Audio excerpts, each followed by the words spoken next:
नमस्कार मित्रांनो, आपलं स्वागत आहे मेकॅनिकल वेल्डर गुरु चॅनलवर. आणि आज आपण नवीन टॉपिक सोबत सुरू करू. आजचा टॉपिक आहे आपला वेल्डिंग आणि वेल्डिंगचे प्रकार कोणकोणते पडतात ते आपण आजच्या व्हिडिओमध्ये पाहून घेऊ. प्रथम आपण सर्वात पहिले आपण पाहून घेऊ वेल्डिंग म्हणजे होते काय. वेल्डिंगचा अर्थ काय होतो का दोन समान किंवा असमान धातू आपण योग्य तापमान त्याला हीट क्रिएट करून म्हणजे योग्य तापमानावर आणि त्याचा प्रेशरचा अप्लाय करून आपण जे परमनंट जॉईंट तयार करतो त्यालाच आपण वेल्डिंग असे म्हणतो. म्हणजेच दोन जे मेटल आहेत आपले, या मेटलला आपल्याला समजा जॉईंट करायचं आहे, या दोन मेटलला समजा आपल्याला जॉईंट करायचं आहे, तर आपण याला परमनंट जॉईंट मध्ये आपल्याला कन्वर्ट करायचं आहे. तर यावर आपण एक हीट तयार करू, एक उष्णता देऊ. या दोन्ही बेस मेटलवर आपण उष्णता देऊ. जे बेस मेटलचा जो पॉइंट आहे याला वितरण बिंदूपर्यंत घेऊन जाईल, या दोन्ही बेस मेटलला वितरण बिंदूपर्यंत घेऊन जाईल. आणि याच्यामध्ये आपण फिलर मेटल यूज करून किंवा न यूज करता आपण दाब यूज करता किंवा न यूज करता आपण याला परमनंट जॉईंट मध्ये कन्वर्ट करू. पण इथं उष्णता असणे आवश्यक आहे. आता वेल्डिंगचे मुख्य दोन प्रकार पडतात. पहिला म्हणजे सॉलिड स्टेट वेल्डिंग आणि दुसरा म्हणजे लिक्विड स्टेट वेल्डिंग. पहिला कोणता आहे आपला सॉलिड स्टेट वेल्डिंग आणि दुसरा आहे आपला लिक्विड स्टेट वेल्डिंग.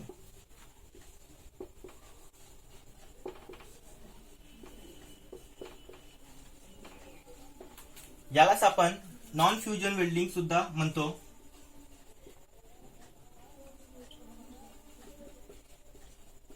आणि याला आपण लिक्विड वेल्डिंगला आपण फ्युजन वेल्डिंग सुद्धा म्हणतो.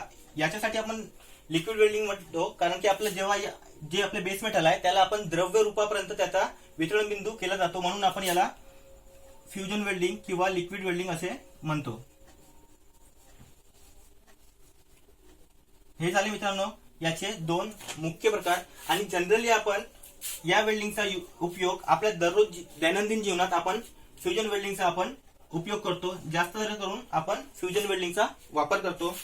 त्याच्यानंतर मित्रांनो याच्यामध्ये का आपला जेव्हा वेल्डिंग करतो आपण या दोन्ही वेल्डिंग करण्यासाठी हीट सोर्स असणे खूप आवश्यक आहे. सर्वात मेन आहे आपला हीट सोर्स. जे काही आपले हीट सोर्सेस असतील, जसं आपला आर्क आहे किंवा गॅस आहे किंवा केमिकल आहे, हे जे आहेत हे आपले हीट सोर्स निर्माण करून आपण त्याला आपण वितरण बिंदूपर्यंत नेतो आणि तेव्हा कुठे जाऊन आपण एक परमनंट जॉईंट आपण तयार करतो. आता याचे क्लासिफिकेशन आपण पाहून घेऊ. जॉईंटच्या आधारावर वेल्डिंगचे दोन क्लासिक पडतात. पहिला आहे ऑटोजिनियस आणि दुसरा आहे हायड्रोजिनियस. दोन प्रकार पडतात. पहिला आहे ऑटोजिनियस. पहिले ऑटोजिनियस पाहून घेऊ आपण.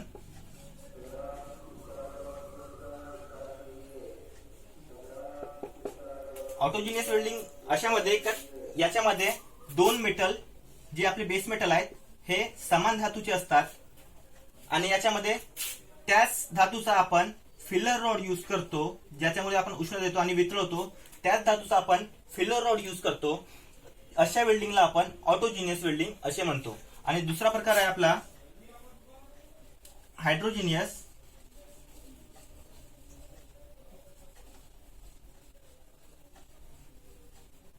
हायड्रोजिनियस म्हणजे दोन वेगवेगळे धातू असतात. समजा एका ठिकाणी कॉपर असेल आणि एका ठिकाणी आयरन असेल. याला आपल्याला वेल्डिंग करायची आहे तर आपण थर्ड टाइपचं फिलर मेटल वापरून, दुसराच कोणता फिलर मेटल वापरून आपण या दोघांना जॉईंट करू. अशा वेल्डिंगला आपण हायड्रोजिनियस वेल्डिंग असे म्हणतो. त्याच्यानंतर उष्णतेच्या आधारावर काही टाइप पडतात. On basis of heat. पहिला आहे electric arc welding.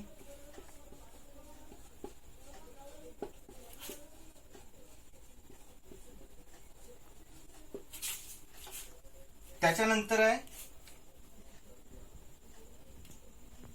Flame base welding.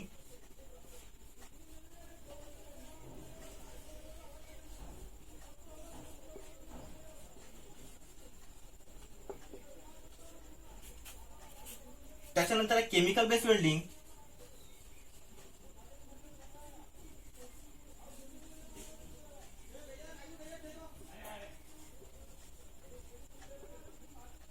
त्याच्यानंतर मेकॅनिकल बेस वेल्डिंग,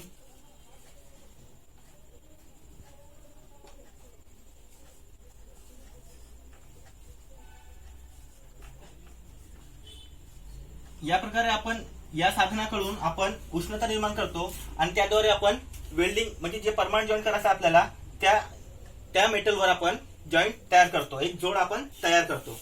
हा झाला मित्रांनो उष्णतेच्या आधारावर.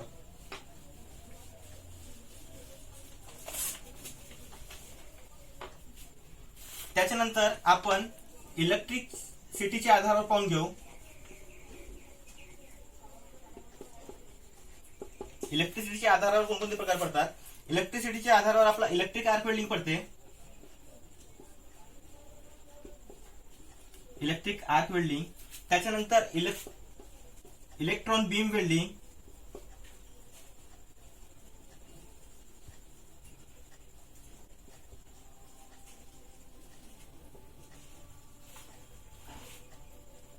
त्याच्यानंतर आहे रेजिस्टन्स वेल्डिंग,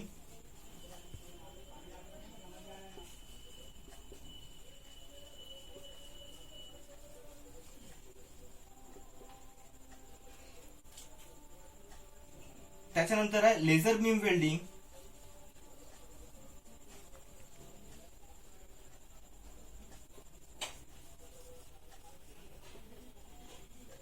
हे 4 प्रकार मित्रांनो इलेक्ट्रिसिटीच्या बेसवर आपल्याला पडतात. त्याच्यानंतर आपण पाहून घेऊ आर्कच्या आधारावर, जे आर्क निर्माण करतो आपण त्याच्या आधारावर कोणकोणते प्रकार पडतात ते पाहून घेऊ आपण. आता पाहून घेऊ आपण आर्कच्या आधारावर कोणकोणते प्रकार पडतात. तर आर्कच्या आधारावर मेटॅलिक आर्क,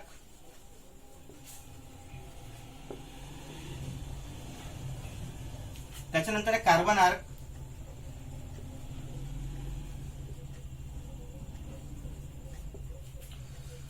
त्याच्यानंतर ॲटॉमिक आर्क,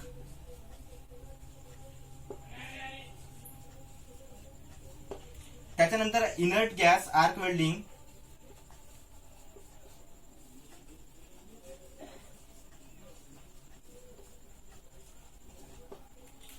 त्याच्यानंतर आहे CO2 गॅस आर्क वेल्डिंग, त्याच्यानंतर आहे सबमर्ज आर्क वेल्डिंग,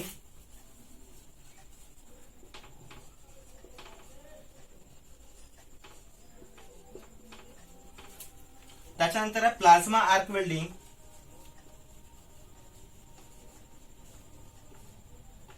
इतके मित्रांनो हे जे प्रकार पडतात हे आर्कच्या आधारावर पडतात. एक तर आपण मेटॅलिकच्या बेसवर आर्क निर्माण करतो, कार्बनच्या आधारावर आर्क निर्माण करतो, ॲटॉमिक हायड्रोजनच्या आधारावर आपण आर्क निर्माण करतो, इनर गॅसच्या स्वरूपात आपण जे आर्क इनर गॅस वापरून आपण जेव्हा आर्क निर्माण करतो तिथं आपण इनर गॅसचा वापर करतो, त्याला आपण इनर्ट गॅस आर्क पण म्हणतो. आणि CO2 गॅस आपण इनर्ट गॅस म्हणून वापर करतो शेल्डिंगसाठी, त्याला आपण CO2 गॅस आर्क वेल्डिंग म्हणतो. आणि जिथं कंटिन्युअसली रोलिंग बेड इलेक्ट्रोडचा वापर होतो त्याला सबमर्ज आर्क वेल्डिंग म्हणतात. हे सेमी ऑटोमॅटिक किंवा फुल्ली ऑटोमॅटिक असते. त्याच्यानंतर प्लाझ्माच्या बेसवर टंगस्टनचा इलेक्ट्रोड वापरून आपण प्लाझ्मा जेव्हा निर्माण करतो त्याच्या आधारावर आपण प्लाझ्मा आर्क निर्माण करू शकतो. हे झाले मित्रांनो आर्कच्या आधारावर. त्याच्यानंतर आपण पाहून घेऊ गॅसच्या आधारावर. आता गॅसच्या आधारावर आपण पाहून घेऊ. गॅसच्या आधारावर मेन पडते आपला C2H2 म्हणजे ऑक्सी ऍसिटिलीनचा वापर करून आपण म्हणतो. आणि इथं ऑक्सिजनचा पण वापर होते प्लस O2. तर या वेल्डिंगला आपण म्हणतो ऑक्सी ऍसिटिलीन वेल्डिंग.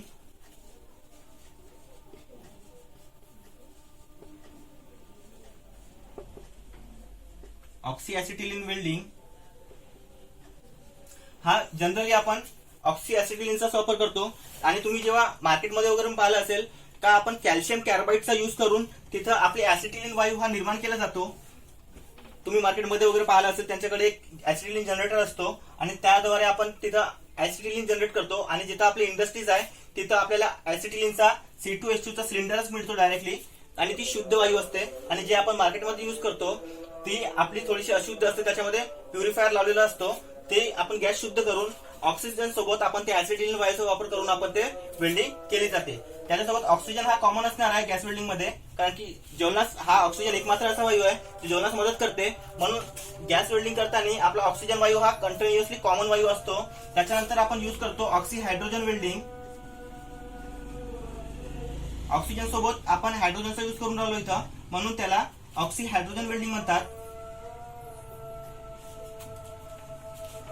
त्याच्यानंतर ऑक्सिजन सोबतच आपण कोल गॅसचा वापर करतो,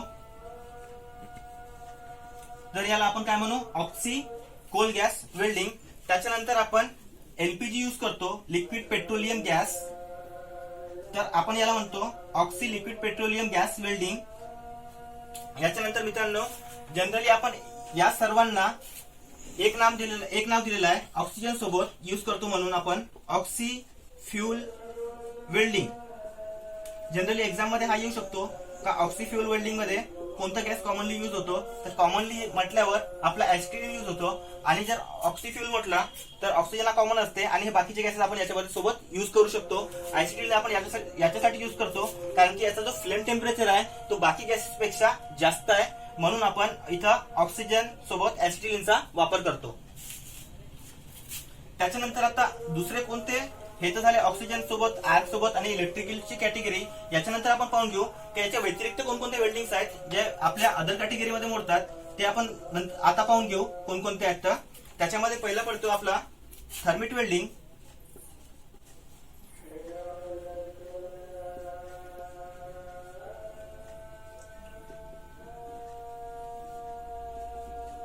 त्याच्यानंतर आहे फोर्ज वेल्डिंग.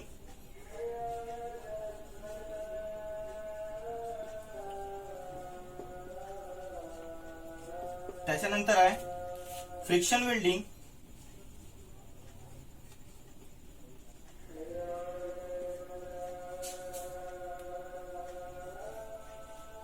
त्याच्यानंतर आहे अल्ट्रासोनिक वेल्डिंग.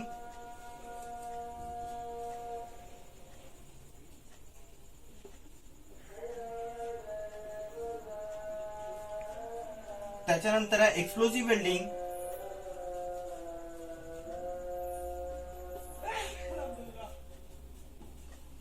त्याच्यानंतर आहे कोल्ड प्रेशर वेल्डिंग.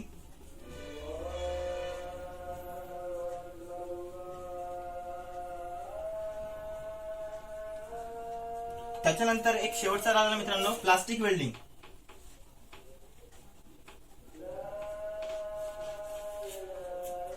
आजच्या लेक्चर मध्ये मित्रांनो इतकाच. तर तुमचे जी बेसिक टाईप होते आपण त्याच्याबद्दल डिस्कशन केलेला, म्हणजे कोणकोणते वेल्डिंगचे प्रकार पडतात आणि कशा प्रकारे कोणकोणती वेल्डिंग केली जाते हे आपण कंटिन्युअसली पाहणार आहोत वर्षभर. आणि तुम्हाला जर असं नॉलेज गेन करायचं असेल तर मेकॅनिकल वेल्डर गुरुला सबस्क्राईब करा आणि कंटिन्युअसली जे व्हिडिओ येणार आहेत आणि आपण टॉपिक वाईज व्हिडिओ घेणार आहोत कंटिन्युएशन मध्ये, तर ते तुम्ही पाहत राहा आणि आपलं नॉलेज गेन करत राहा.